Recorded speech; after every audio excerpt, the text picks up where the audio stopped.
সুপ্রিয় দর্শক, সততাই সাফল্য চ্যানেলের পক্ষ থেকে আন্তরিক শুভেচ্ছা ও অভিনন্দন। দর্শক, আপনারা দেখতে পাচ্ছেন যে একটি বকনা 8 মাসের গাব। তো এই গরুটি আমি দেখতে আসছি আজকে ঠাকুরগাঁ জেলায়। তো দর্শক, আপনারা দেখতে পাচ্ছেন যে গরুটি সাদা, তো আসলে মান অনেকটাই ভালো। তো দর্শক, আসলে কি জানেন, এই ধরনের ভালো গাভী বা বকনা ক্রয় করতে গেলে কিন্তু একটু সময় দিতে হয়। সময়টা হচ্ছে মানে কয়েকদিন ধরে খুঁজতে হয়, হঠাৎ করে গিয়ে কিন্তু কখনো ক্রয় করা ঠিক নয়। তো ভালো জিনিস কিনতে গেলে একটু সময় দিতে হয়, ঘুরতে হয়, দেখতে হয়, দেখার পরে অনেক সময় এই ধরনের ভালো জিনিস পাওয়া যায়। তো দর্শক, আপনারা দেখতে পাচ্ছেন যে আমি গাভীটি কিন্তু ক্রয় করলাম। তো এই মুহূর্তে কিন্তু আমি সেটা নিয়ে যাব, তো বাইর করে নিয়ে যাচ্ছি।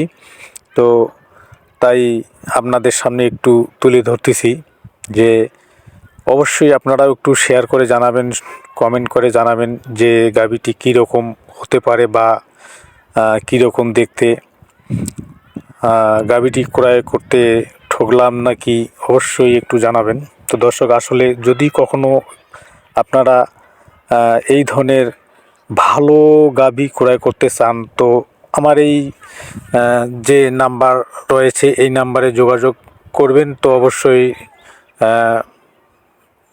জানতে পারবেন যে আমি কোন কোন জায়গা থেকে গরুগুলো সংগ্রহ করি।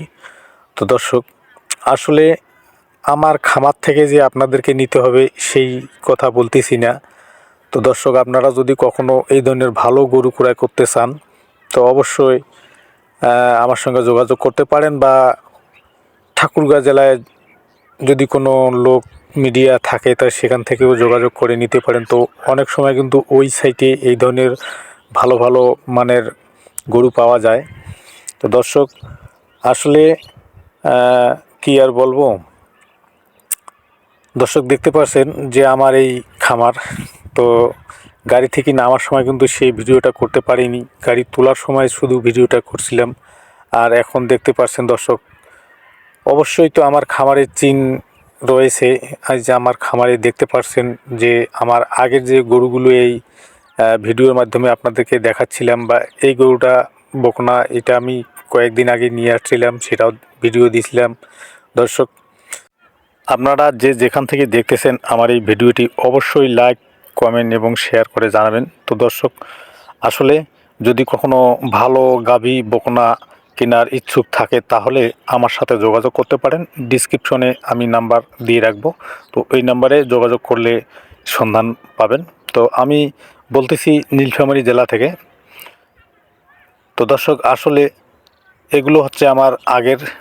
তো দর্শক, আমার ঘরে কিন্তু আসলে আমার যে আগে একটা গরু ছিল সেটা 35 লিটার দুধ পর্যন্ত দিয়েছে, আমি সংগ্রহ করছি। তো দর্শক, তারই মেয়ে কিন্তু এটা, তার যে বাচ্চাটা রয়েছে। তো দর্শক, দেখতে পাচ্ছেন যে হয়তো মনে করছেন যে পশম অনেক বড়, তো না দর্শক, এগুলো আস্তে আস্তে সরে যাবে। দর্শক, আসলে এই বকনাটাও কিন্তু খুব মানের একটি বকনা। তো এই ধরনের গরু যদি সংগ্রহ করতে চান তো দর্শক আসলেই যোগাযোগ করবেন। তো চেষ্টা করব ভালো কিছু দেওয়ার জন্য।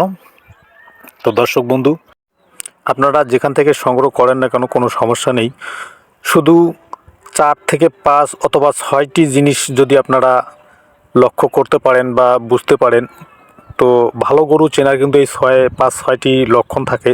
তো এই লক্ষণগুলো আপনারা বুঝতে পারেন বা জানতে পারেন, তো ভালো গরু সংগ্রহ করা কোনো ব্যাপার না। তো দর্শক, এই লক্ষণগুলো কি, তো আমি অবশ্যই বলে দিব। তো এর পরের যে ভিডিওটা দিব, তো অবশ্যই ওই ভিডিওতে কিন্তু আমি এই লক্ষণগুলো সব বলে দিব যে কোন কোন লক্ষণ দেখা যায় একটা ভালো গরুর মধ্যে। তো দর্শক বন্ধু, এই লক্ষণগুলো যদি আপনারা চিনতে পারেন বা খেয়াল রাখতে পারেন, তো আসলে কখনো ঠকবেন না। তো আমি চাই না কোনো খামারি ভাই একটা গরু ক্রয় করে ঠকুক। তো দর্শক, আসলে আমিও চাই যে সব খামারেই যেন একটা গরু ক্রয় করে তার থেকে দুধ অনেক বেশি উৎপাদন করতে পারে, আর গরুটাও যাতে অনেক মানের হয়, সেক্ষেত্রে আমি এই জিনিসগুলো অবশ্যই তুলে ধরব। তো দর্শক, আমার এই ভিডিওটা কেমন লাগলো কমেন্ট করে জানাবেন। আর বেশ কিছু বলবো না দর্শক, সবাই ভালো থাকবেন, সুস্থ থাকবেন। ধন্যবাদ।